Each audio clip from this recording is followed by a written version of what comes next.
Hermanos queridos, muy buenas noches. Tengo la intención de compartir con ustedes algo de la palabra de Dios.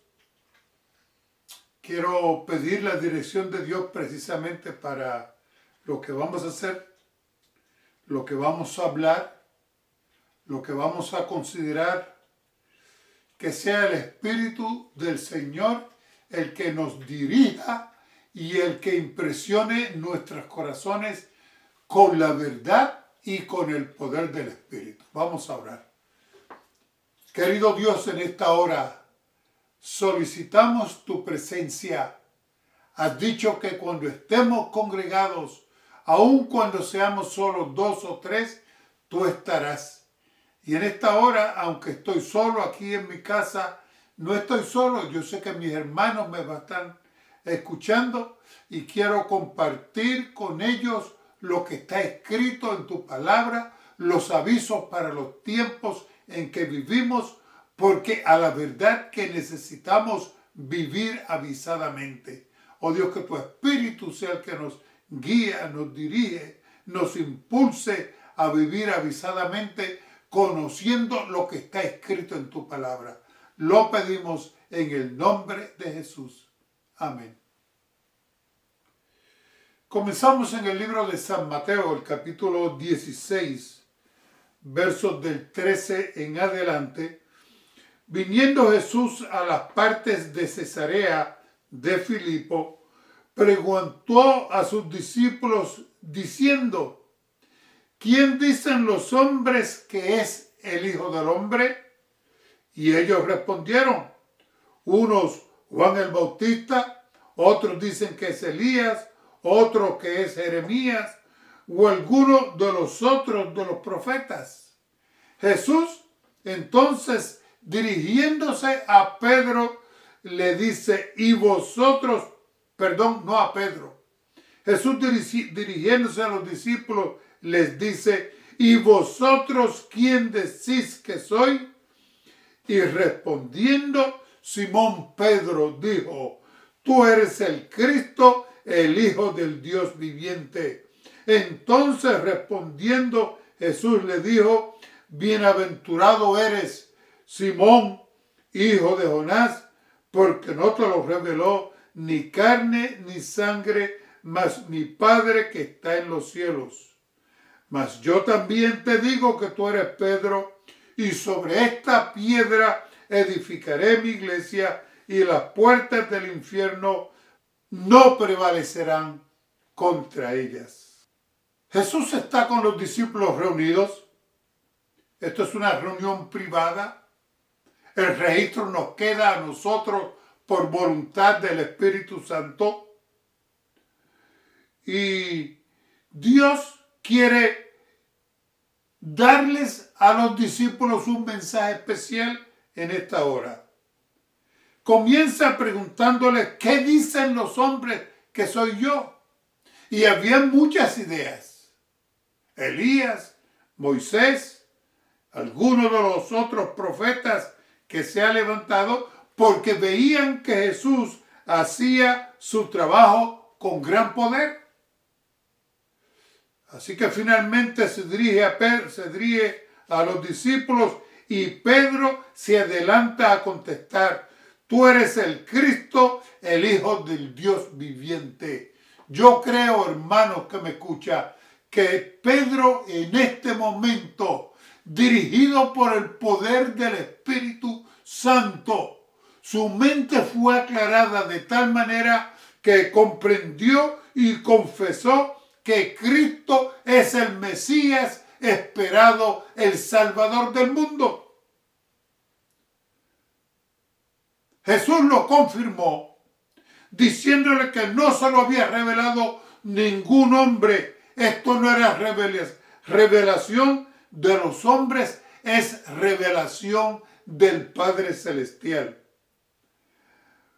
Mas yo también te digo, el verso 18, que tú eres Pedro, y sobre esta piedra edificaré mi iglesia, y las puertas del infierno no prevalecerán contra ella. Yo me acuerdo cuando era muchacho y yo oía estas declaraciones en la iglesia y el pastor decía que las puertas del infierno no van a poder ganarle a la iglesia o prevalecer a la iglesia, como dice aquí la palabra de Dios. Pensaba que el infierno iba a venir con puertas dándole golpes a la iglesia, pero que no le iba a poder ganar. Pero quiero decirte, hermanos, que es más que eso. ¿Por qué el infierno no podrá prevalecer contra la iglesia del Dios vivo? Porque está edificada sobre San Pedro,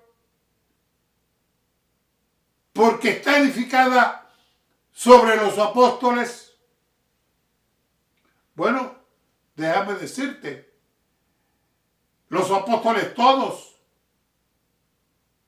en el día del aprieto que llegó para ellos, lo abandonaron.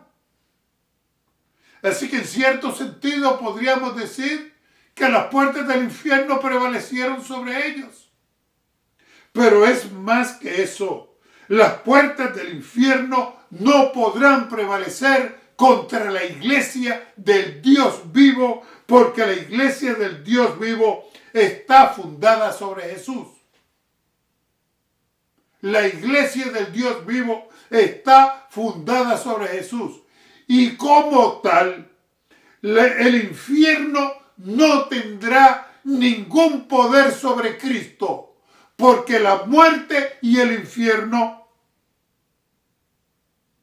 no pueden existir en la presencia de Dios. Ante Jesús, la muerte, que es el poder del infierno, la muerte es un simple sueño. Y déjame decirte que cuando tú y yo hablamos y decimos, fulano está durmiendo, está tranquilo, está reposando, está descansando, cualquiera de esas expresiones que usemos no nos preocupan. Porque en el momento que tú quieras vas, le tocas a la puerta a la persona que sea, lo levantas. ¿Y qué pasó? Pues se despierta. Así de fácil es. Ante la muerte, ante Jesús, la muerte es un simple sueño. La muerte se huye ante la presencia de Jesús como la sombra se huye ante la presencia de la luz. Me acuerdo unos 2 años atrás, estaba en Puerto Rico y esa mañana había escogido levantarme bien temprano. Quería grabar la salida del sol. Así que me levanté temprano y ahí estaba en la iglesia, en la casa, trepado arriba en el techo de la casa, esperando que saliera el sol. Y todo estaba oscuro. Y de repente tú comienzas a mirar y comienzas a ver que comienza a salir un poquito de la luz de la aurora, ¿verdad? Se veía como un rosadito arriba del monte y después de este rosadito la luz empezó a hacerse más clara y más clara y más clara hasta que finalmente el sol asomó por encima de la montaña. Asimismo sucede con la muerte, como sucede con la oscuridad. La muerte se huye ante la presencia de Jesús porque no puede. ¿Cuántos sermones funerales predicó Jesús? Ninguno. ¿Por qué no predicó ningún sermón funeral? Porque la muerte no, para Cristo la muerte no es un problema, es una sencillez. Cuando Cristo resucitó a Lázaro, hermanos, en la Biblia, allá en San Juan capítulo 11, y lo llamó de la tumba a la vida otra vez, le dijo, Lázaro, ven fuera. Yo estoy seguro que si Jesús, en vez de decir, Lázaro, ven fuera, solamente hubiera dicho, ven fuera, hermano, todos los muertos de la tumba hubieran salido ante el llamado de Jesús. Pero Jesús, no, yo estoy llamando solamente a Lázaro. Y solamente Lázaro salió fuera. De todas maneras, Cristo vence a la muerte y el infierno porque, como dices Apocalipsis, Cristo tiene las llaves del infierno y de la muerte. Imagínate que aquí ahora estuviéramos todos en este salón y yo vengo y cierro la puerta y solamente yo tengo la llave. ¿Quién puede salir? Nadie. ¿Por qué nadie puede salir? Porque la llave la tengo yo. Pues quiero decirte que ni tú ni yo podemos llamar a nadie a la vida de la muerte, pero Jesús sí puede, porque Jesús tiene las llaves del infierno y de la muerte. Así que Jesús habló con los discípulos en esta ocasión, les dio otras instrucciones, comenzó a prepararlos para los días que se avecinaban. Comenzó a prepararlos y a decirle que es necesario que el Hijo del Hombre vaya a Jerusalén, que allí en Jerusalén muera por manos de los fariseos y de los judíos.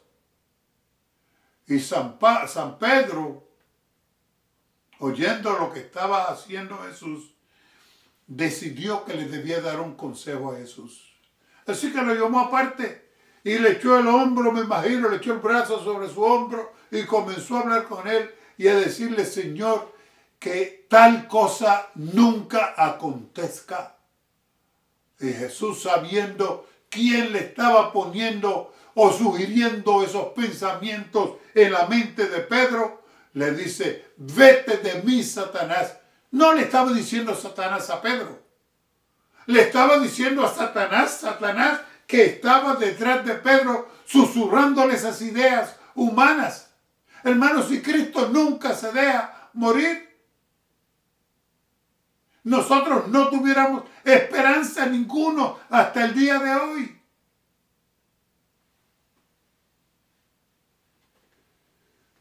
Así que Cristo comenzó a prepararlos.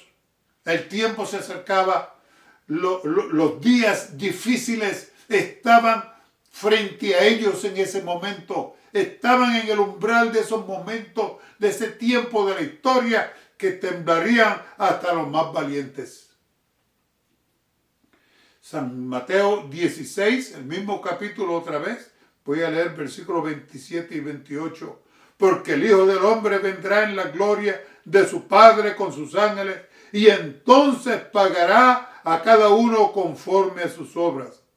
De cierto os digo, hay algunos de los que están aquí que no gustarán la muerte hasta que hayan visto al Hijo del Hombre viniendo en su reino. Y los discípulos oyeron sorprendidos estas palabras. Pensaban que el establecimiento del reino ya estaba a las puertas, que Cristo iba a ir y volver otra vez, se establecería en la tierra como el nuevo rey de Jerusalén, que verían la gloria del Padre y de los ángeles venir, ¿verdad? Y que el reino de Cristo sería establecido. Y comenzaron a formarse ideas. Qué interesante, ¿verdad? Yo también quiero decir, hermanos, que tengo el mismo empeño y el mismo deseo de que Cristo venga en mis días, que yo pueda estar en pie para verlo venir, que mis ojos lo puedan ver y no otro. Sin embargo, no está garantizado, ni estuvo garantizado para los discípulos, excepto que los discípulos no estaban siguiendo las palabras de Jesús, ni sabían qué intención tenía Jesús al decirle estas palabras.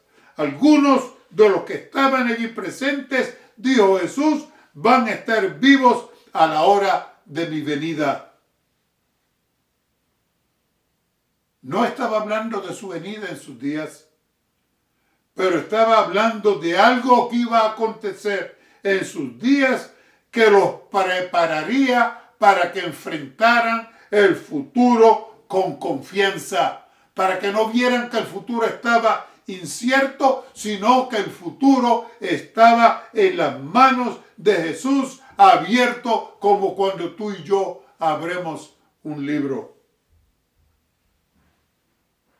todo lo que Jesús hacía en la tierra, especialmente en ocasión de sus discípulos, tenía una razón principal, un propósito grande, una intención especial. Acababa de hacer un largo viaje a pie. Había estado caminando como 5 o 6 días y estaban todos simplemente agotados de una caminata tan larga. Ahora, después de un viaje de casi una semana, toma a Pedro, a Santiago y a Juan y los invita a que los acompañe hasta el monte que estaba así frente a ellos. Habían caminado mucho, estaban cansados, estaban agotados y ahora Jesús les pide que los acompañen hasta la cima del monte.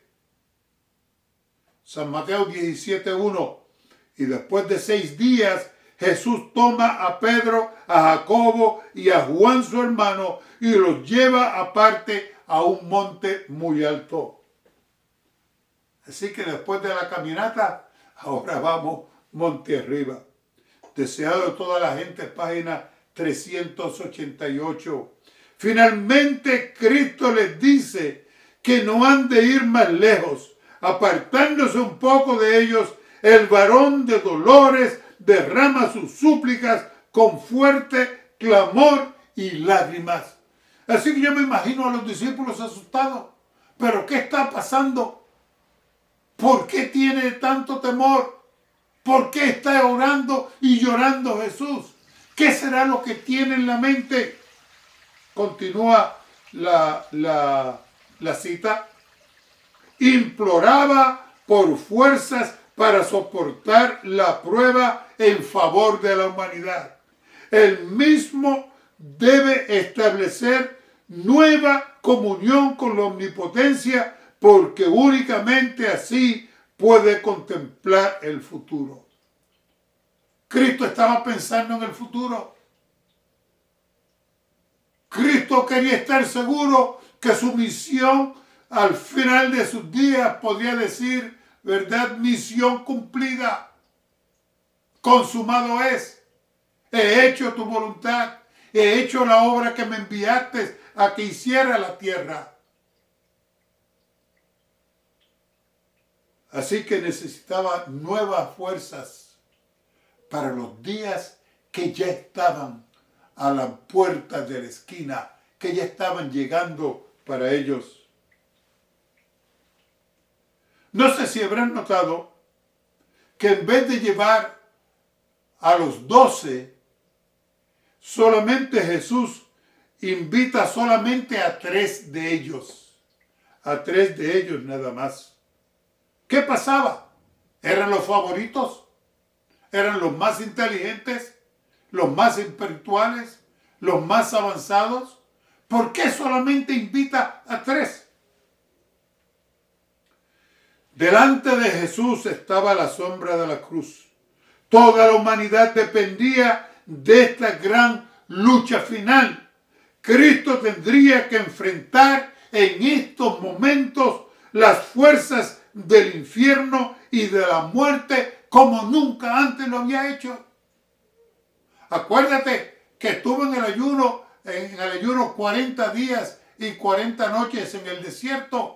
Los rumores que le llegaban a su madre era de que había sido enfrentado por Satanás y que estaba al borde de la muerte.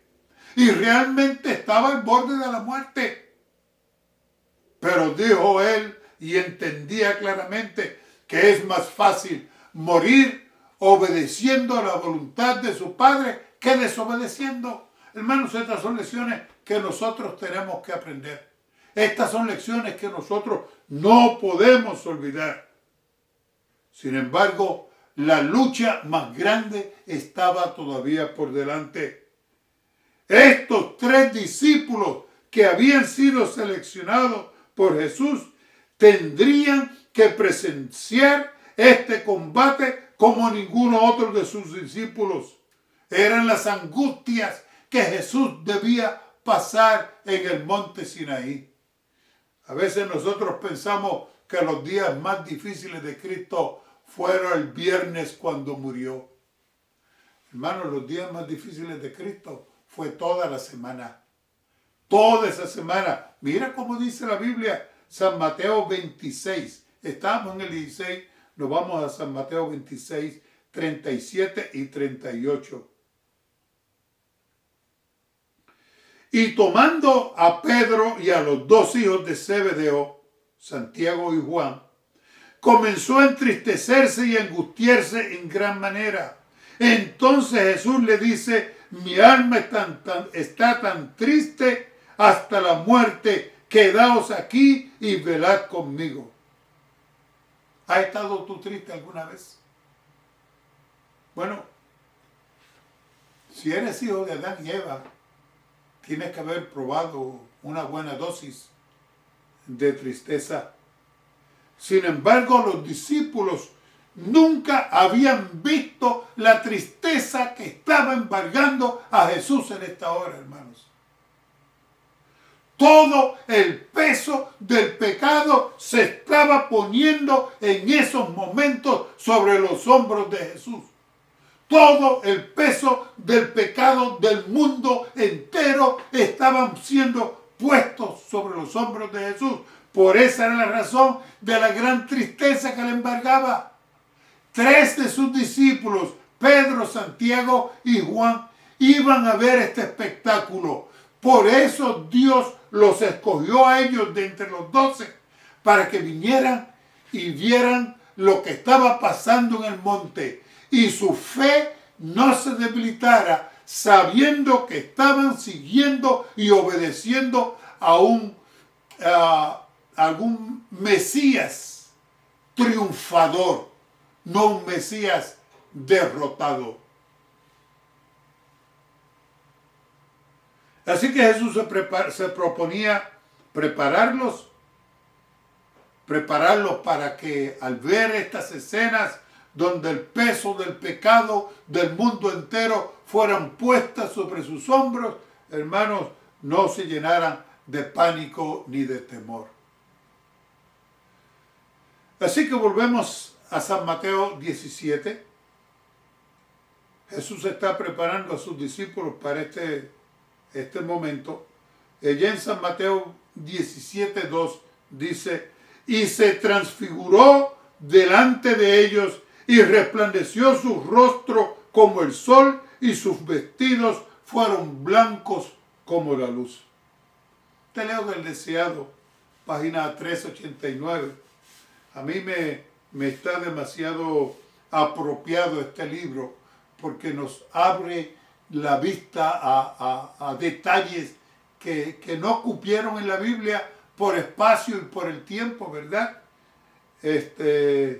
San Juan dijo en una ocasión al final de su ministerio que si todo lo que Cristo hubiera hecho, si hubiera escrito en libros, dice, yo creo que no cabrían en todos los libros del mundo. Así que es mucho lo que tenemos que aprender, que oír y que decir sobre la muerte de Cristo. Su oración es oída. Mientras está postrado humildemente sobre el suelo pedregoso, los cielos se abren de repente. Las áureas puertas de la ciudad de Dios quedan abiertas de par en pan y una irradiación santa desciende sobre el monte rodeando la figura del Salvador. Su divinidad interna refulge a través de la humanidad y va al encuentro de la gloria que viene de lo alto. Levantándose de su posición postrada, Cristo se destaca con gran majestad divina. Ha desaparecido la agonía de su alma, su rostro brilla ahora como el sol y sus vestiduras son blancas como la luz. ¿Qué te parece? El Cristo aquel que estaba un momento sobre su rostro llorando y rogándole al Padre, de momento recibe energías, de momento recibe la comunicación del Padre. El Padre contesta sus oraciones y, hermano, los cielos se abren, las áureas puertas de la ciudad quedan abiertas de par en par y irradia una presencia santa sobre el monte y sobre Jesús que está allí. La divinidad, dice allí, interna, refulge a través de la humanidad. Acuérdate, a mí esto me impresiona mucho. Cuando Cristo se hizo hombre, no dejó de ser Dios. Su naturaleza humana es suya, es parte de él. No puede ser abandonada, no puede ser dejada, no puede ser totalmente ocultada, pero fue vestida con la humanidad para que los hombres lo pudieran mirar y vivir. Si Cristo hubiera venido a la tierra con toda la gloria que tuviera del cielo, hermanos, los hombres hubieran tenido que salir corriendo y huyéndose de su presencia. Es imposible que los ojos mortales le vean y vivan y soporten. ¿No dice Apocalipsis 6 que en los días finales, cuando Cristo venga en gloria, los impíos dirán a las peñas y a los montes, caed sobre nosotros y ocultarnos de la presencia de aquel que viene? Porque los ojos mortales no lo pueden mirar. Sin embargo, con el resplandor de su venida, los hijos de Dios que le esperamos en gloria seremos transformados. Y cuando Cristo asome en el horizonte allá y veamos la señal de su venida, las nubes, ¿verdad?, que viene acercándose y haciéndose cada vez más grande, nosotros le veremos y nos gozaremos y nos alegraremos en su salvación.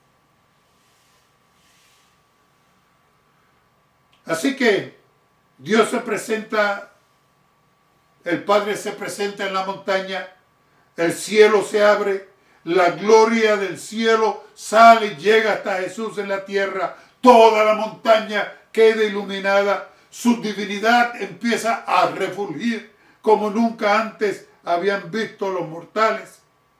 Y entonces los discípulos son fortalecidos para que puedan ver ese gran espectáculo. Dios los habilita para que puedan soportar la visión del cuerpo radiante de Jesús.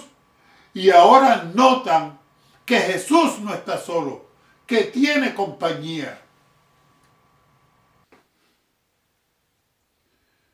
De modo que dice la Escritura que Cristo se transformó, la gloria del Dios visible que había estado oculta refulge a través de la naturaleza física, ¿verdad? Y los discípulos comienzan a contemplar, se enteran de que no ha estado solo. Habían dos personajes que hablaron con Jesús, escucha bien, hablaron con Jesús, para que nadie diga que nosotros podemos hablar con los muertos. No estaban muertos, estaban allí vivos, estaban ante la presencia de Dios, pero habían venido para fortalecer al Hijo de Dios, no a los discípulos explícitamente. Así que Cristo se transfiguró, o como dice la Biblia en griego, se metamorfó. ¿Qué es metamorfosis? Bueno, te voy a dar un ejemplo conocido. Yo me acuerdo en casa a veces teníamos sitios con agua y un día tú venías y había un renacuajo adentro, una cabecita y un rabito, una cola larga, así, haciendo así, caminando. En el río lo veíamos mucho. Era un renacuajo que estaba comenzando a experimentar una metamorfosis que se deriva de la absorción de su cola y el crecimiento de sus patas. De momento la cola como que se desaparece y empiezan a salirle patitas. Y yo me acuerdo, yo los cogía y me los ponía aquí en la punta de la mano y de momento saltaban otra vez y se iban al agua. Esta metamorfosis o transformación suponen un cambio de estado. El animal deja de ser una larva, se convierte en un ejemplar adulto. En otras palabras, antes de la metamorfosis era un renacuajo, pero luego se convierte en una rana viva. Y así también sucede con las mariposas, sucede con muchos otros animales más en el mundo animal, ¿verdad? Lo interesante es que Jesús se transformó delante de los discípulos con la gloria que tenía antes de la encarnación. Los discípulos fueron fortalecidos por Dios especialmente para que pudieran soportar y ver el evento. San Lucas 9:29 también describe el mismo evento de esta manera. Y entre tanto que oraba, la apariencia de su rostro se hizo otra, y su vestido blanco y resplandeciente. Capítulo 17, verso 3. Y aquí les apareció Moisés y Elías, y hablando con él, y respondiendo Pedro dijo a Jesús: Señor, bien es que quedemos aquí. Si quieres, hagamos aquí 3 pabellones, para ti uno, para Moisés otro y para Elías otro. Y estando aún él hablando, he aquí una nube de luz que los cubrió, y he aquí una voz de la nube que dijo: Este es mi Hijo amado, en el cual tomo contentamiento, a él oí. Qué interesante, ¿verdad? ¿Cómo me hubiera gustado a mí participar de un evento tan glorioso como este? ¿Cómo hubiera querido yo estar allí y ver y oír la voz de Dios Padre hablar? Me está interesante lo que dice la voz de Dios. Este es mi Hijo amado, en el cual tomo contentamiento, pero termina con unas palabras famosísimas, valiosísimas, instrucciones para la iglesia: a él oí. Lucas 9:31. Y aquí 2 varones que hablaban con él, los cuales eran Moisés y Elías, que aparecieron en majestad y hablaban de su salida, la cual había de cumplir en Jerusalén. ¿A qué vinieron estos 2 personajes glorificados? Estos 2 personajes bíblicos, Moisés resucitado, dice Deuteronomio 34:5, que murió Moisés, siervo de Jehová, en la tierra de Moab, conforme al dicho de Jehová, y lo enterró en el valle, en la tierra de Moab, enfrente de Beth Peor, y ninguno sabe su sepulcro hasta hoy. Y era Moisés de edad de 120 años cuando murió, y sus ojos nunca se oscurecieron, ni perdió su vigor. ¡Qué viejito de 120 años! El hermano José, ustedes lo conocen en la iglesia, hermanos, el mecánico, siempre me decía que Moisés andaba con una vara porque tenía las rodillas malas. Pues es posible, no sé, yo creo que no. No andaba con la... Dice aquí que su vigor nunca lo perdió. Sin embargo, nosotros sabemos que Moisés pecó después de una larga trayectoria de 40 años de lealtad a Dios. Y Dios le dijo: no vas a pasar a la Canaán. No vas a ir. Y Moisés le rogó, insistió, quería estar allí con su pueblo. Pero el Señor le dijo: no, sube al monte. Y yo creo que me lo puedo imaginar. Moisés como tal vez uno de los muchachos, cuando tú los mandas a hacer algo y no lo quieren hacer, y van con el pie arrastrado como que no quieren llegar. Y así tal vez iba Moisés subiendo para el monte, y cuando llegó al monte el Señor le dijo: acuéstese allí, y Moisés se acostó y cierra los ojos y duérmase. Y Moisés cerró los ojos y se durmió.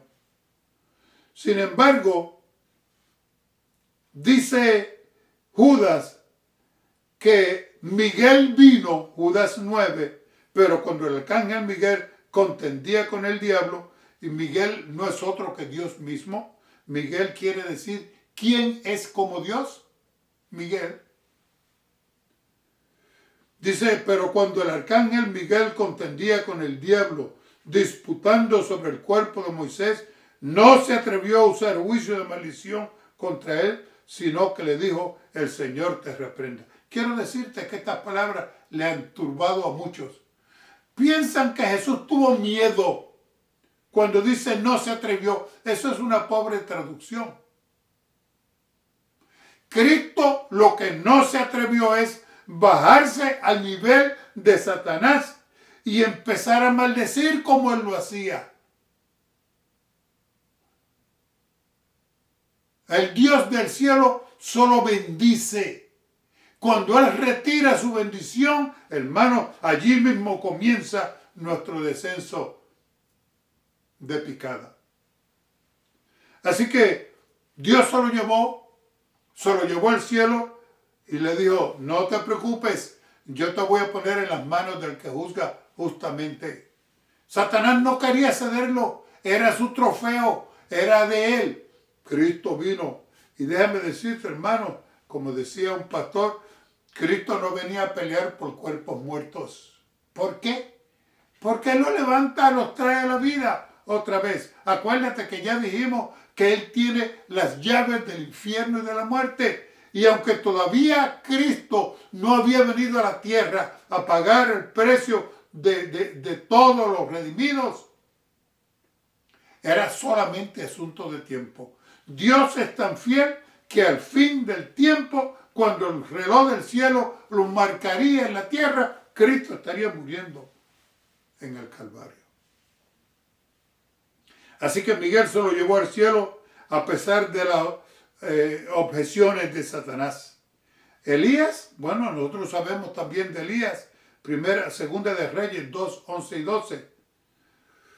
Y aconteció que yendo ellos hablando, he aquí un carro de fuego con caballos de fuego apartó a los dos, y Elías subió al cielo en un torbellino. Así que Dios le mandó un carrito, un Cadillac allí moderno del último año, y vinieron este carro de fuego y tomaron a Elías en un torbellino y se lo llevaron al cielo. Y viéndolo Eliseo clamaba, Padre mío, carro de Israel y gente de a caballo. Y nunca más lo vio. Y trabando de sus vestidos, lo rompió en dos partes. Así que estos dos le aparecieron a Cristo en el monte. Comenzaron a hablar con Él. Comenzaron a dialogar con Cristo. ¿Y de qué hablaban? ¿Qué tenían que decir? Bueno, San Lucas lo dice, San Mateo no lo dice, pero San Lucas lo dice, que aparecieron, San Lucas 9:31, que aparecieron en majestad y hablaban de su salida, la cual había de cumplir en Jerusalén. ¿No te acuerdas que el pueblo de Israel tuvo una salida de Egipto? Esa salida nosotros le llamamos Éxodo. Salió de la esclavitud de Egipto y salió a la libertad.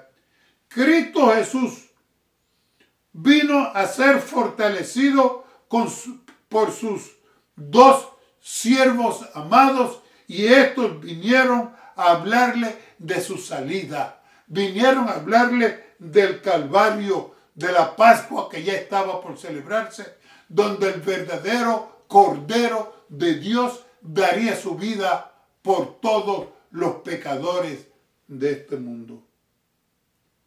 Así que era una triste referencia esta salida de la suerte que le aguardaba a Jesús en Jerusalén.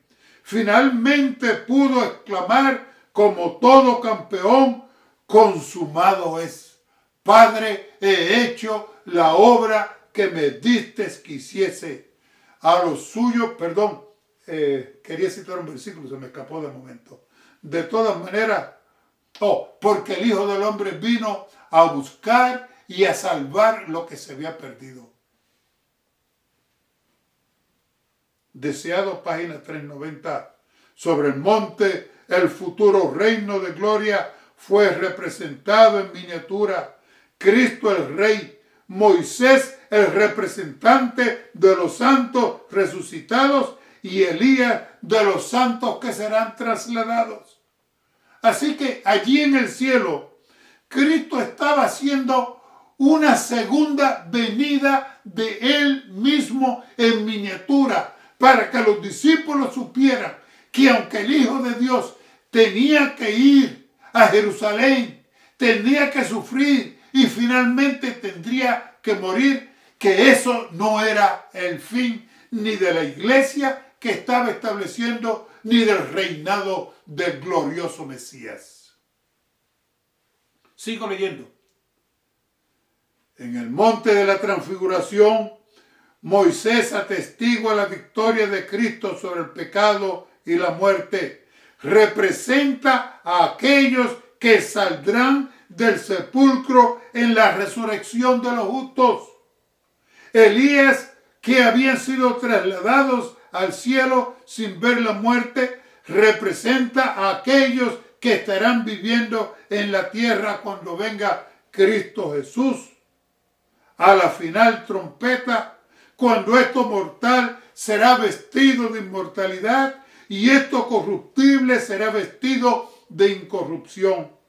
Jesús estaba vestido por la luz del cielo, como aparecerá cuando venga en gloria la segunda vez sin pecado para salud. Porque Él vendrá en la gloria de su Padre con los santos ángeles, y la promesa que hizo el Salvador a los discípulos quedó cumplida. ¿Te acuerdas cuando le dijo, hay algunos de ustedes que no van a ver la muerte hasta que nos vean venir en gloria? Quedó cumplida. Lo dijo y lo hizo. Y esa esperanza nos queda a nosotros y nos llega hasta nuestros días. Gracias a Dios que la inspiración ha preservado estos mensajes para que tú y yo tomemos ánimo, para que en medio del dolor, del infierno que estamos pasando en este mundo, tengamos esperanza de que Dios es un Dios fiel, que lo que dice lo cumple, que dijo que vendrá otra vez a buscar y a salvar lo que se había perdido y lo va a cumplir al pie de la letra. Mira las palabras de Pedro antes que comencemos a desfilar para terminar. Segunda de Pedro 1, 16 al 18. Porque no os hemos dado a conocer la potencia y la venida de nuestro Señor Jesucristo siguiendo fábulas por artes compuestas, sino como habiendo con nuestros propios ojos visto su majestad. Porque Él había recibido de Dios Padre honra y gloria cuando una tal voz fue a Él enviada de la magnífica gloria. Este es el amado Hijo de Dios en el cual yo me he agradado. Y nosotros oímos esta voz enviada del cielo cuando estábamos juntamente con Él en el Monte Santo. De modo que lo que los discípulos Pedro, Santiago y Juan experimentaron en aquella ocasión era la segunda venida de Cristo en miniatura. Moisés, los muertos en Cristo resucitados. Elías, los muertos en Cristo que estarán o estaremos vivos en ocasión de la segunda venida. El Padre allí con la gloria de todos sus ángeles cubriéndoles y el Cristo en la plenitud de su gloria viniendo en las nubes de los cielos. Sin embargo, hay algo que tenemos que aprender. Aquí lo dice San Pedro, segunda de Pedro 1:19. Habíamos leído hasta el 18, quiero avanzarme hasta el 19. Tenemos también la palabra profética más permanente,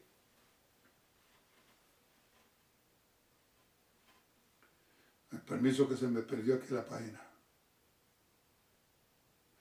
Tenemos también la palabra profética más permanente, a la cual hacéis bien de estar atentos como una antorcha que alumbra el lugar oscuro hasta que el día esclarezca y el lucero de la mañana salga en vuestros corazones. ¿Qué está diciendo San Pedro? San Pedro está diciendo algo bien importante para la iglesia. Que lo que él vio y oyó en el monte, aunque sí era impresionante, pero es más confiable y más permanente la palabra escrita. Tenemos la palabra profética más permanente. Es más permanente lo que está en la palabra de Dios que lo que tú y yo podemos ver y oír. Ahora, prepárate bien porque te quiero decir algo muy especial. ¿Por qué es importante lo que nosotros podemos ver? ¿Por qué tenemos que estar preparados para lo que podemos ver? Acuérdate que Satanás siempre fue un tramposo. Cristo dice en las Escrituras, en San Mateo 24, que siempre quiere engañar al pueblo de Dios, que engañará, si fuera posible, hasta los mismos escogidos. Pero nosotros no tenemos que tener miedo, porque tenemos en medio nuestro la palabra más permanente, la palabra de los profetas de Dios, que nos advierten del peligro que guiaron al pueblo de Dios a lo largo de la historia en el pasado y nos guiarán a nosotros también hasta la victoria final. Segunda de Tesalonicenses 2, 6 al 11. Segunda de Tesalonicenses 2, 6 al 11.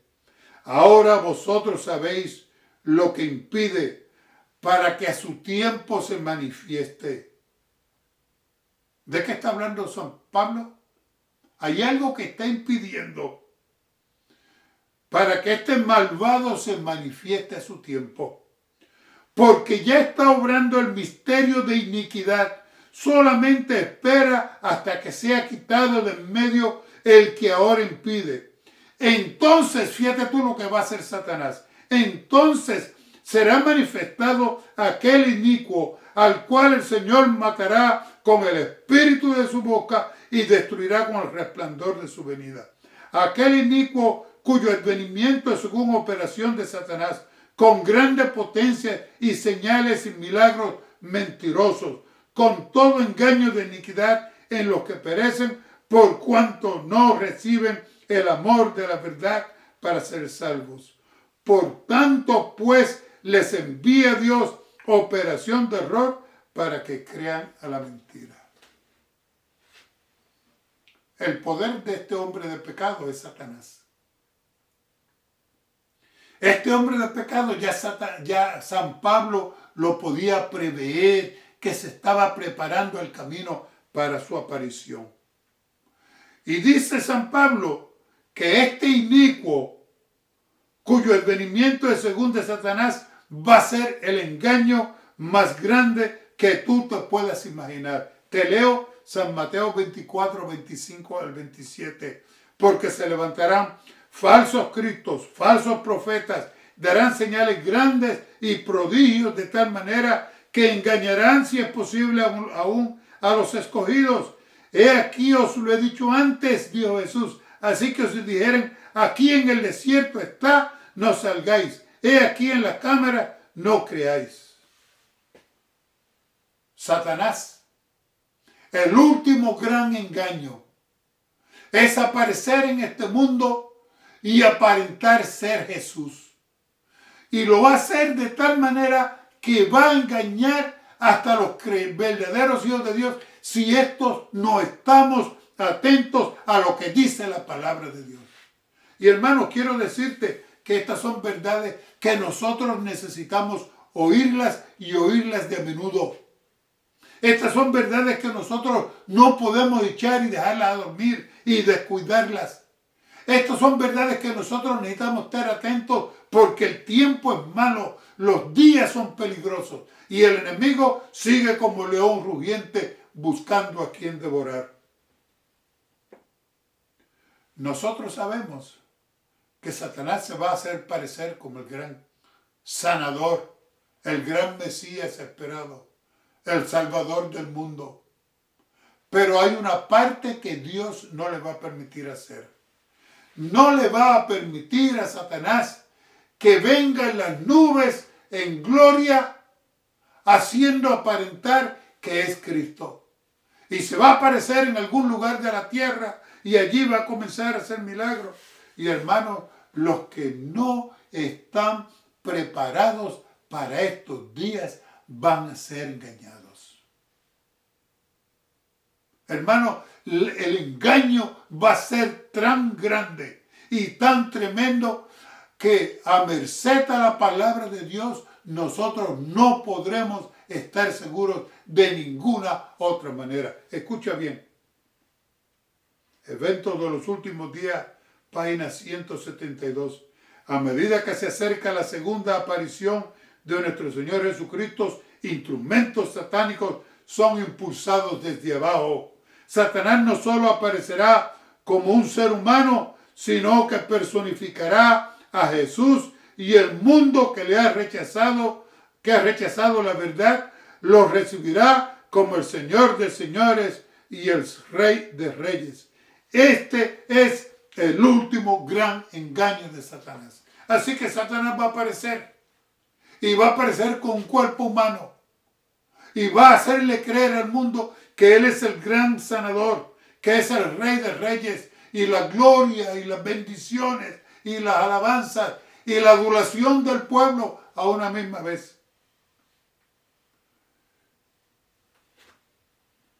Mira cómo dice el conflicto de los siglos, página 574.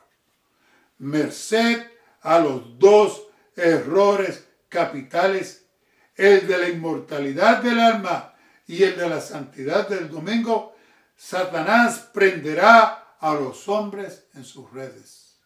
Hermano, yo quiero decirte que yo me he tomado mucho trabajo, porque yo quiero que ustedes, como parte del pueblo de Dios, no caigamos trampas de los ataques de Satanás. Si nosotros sabemos la verdad, si nosotros sabemos que Cristo viene en gloria, si nosotros sabemos que va a venir en el aire y que no va a tocar tierra, y te dicen que Satanás está aquí o allá en Nueva York, en Tokio, en Japón, en Europa, en Roma o en cualquier otro lugar del mundo, a mí y a ti eso no nos debe hacer nada.